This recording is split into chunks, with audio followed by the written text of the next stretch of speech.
welcome back. Well, we are in the age of information overload. You can basically look anything up with just a few clicks or find a TV show about the topic, but sometimes that can be more harmful than beneficial. That rings true when we were talking about health issues. Now, you've all heard people say, don't self-diagnose yourself off the internet. Now, imagine how scary that can be when you're actually pregnant. So, of course, we have Judy coming in to help us because this, I think, out of all the times ever, we need to talk about this now. Yeah. Because it is. You can find anything. I feel like even if I've got the sniffles, if I click away on the internet, all of a sudden I've got like a brain tumor or something, well, you know, just from there. Well, and the thing about the internet is there's a lot of misinformation on the internet. A lot of people don't realize that some of the things, especially around pregnancy, they look something up and they might get somebody's blog or get into a chat room where it's just people like you and me talking. If you want to look something up on the internet and you definitely have an idea of something, maybe medical, go to something like WebMD. You have to be very, very, very careful because even going to WebMD, if you get the information, it may not pertain to you. Right. I think that's the scary part. The thing is you really need to, if you find something on the internet, print it out or write down what the information is and take it to your doctor.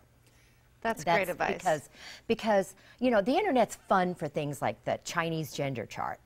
Right. And we can talk about that sometime. Yeah. Or baby names or things like that. But medical information, if you have particular questions about you and your pregnancy, it's best to talk to your doctor about them because he or she knows your pregnancy history, knows your medical history, and knows what's happening with you. So that's what I would, you know, what we advise is be careful. Well, exactly. And I mean, we have to remember that even Wikipedia, that's, you know, people who, I can go right on Wikipedia, anything kind of I want. So that's really great advice. And now what about like television programs and things like that? Well, there are a lot of television programs that deal with like pregnancy or labor and delivery. And you have to really be careful with those television programs because most of them show something that's quite dramatic. I mean, if it's just a normal pregnancy, it's not that interesting. But people watch those things and then they get very, very anxious. And so we say, you know, be really careful with those, maybe not watch them. Because the anxiety, people have anxiety about these things and sometimes it's just not worth all the effort that you're worrying and, you know, what's going to happen to you. Let me tell you, labor and delivery is an unknown. The only birth that we can tell you what's going to happen is a scheduled cesarean delivery. Other than that, every labor and delivery is different, and it's different between babies in the same woman. So I can give you an example about being nervous about something. I was pregnant 35 years ago. And we didn't have books, we didn't have TV programs, we didn't have the internet. So, you know, we talked about among each other. And I'll tell you, I got some real horror stories and I was terrified. I was so scared. Well, all my worry was for naught. My son came 3 weeks early and he was born in 4.5 hours. Wow. So, you know, here I was scared and uptight and you know, there was no reason for it. So if you try to avoid those things that can make you scared, then you'll be able to hopefully relax. Remember, it's good for you and baby. Stress is not good.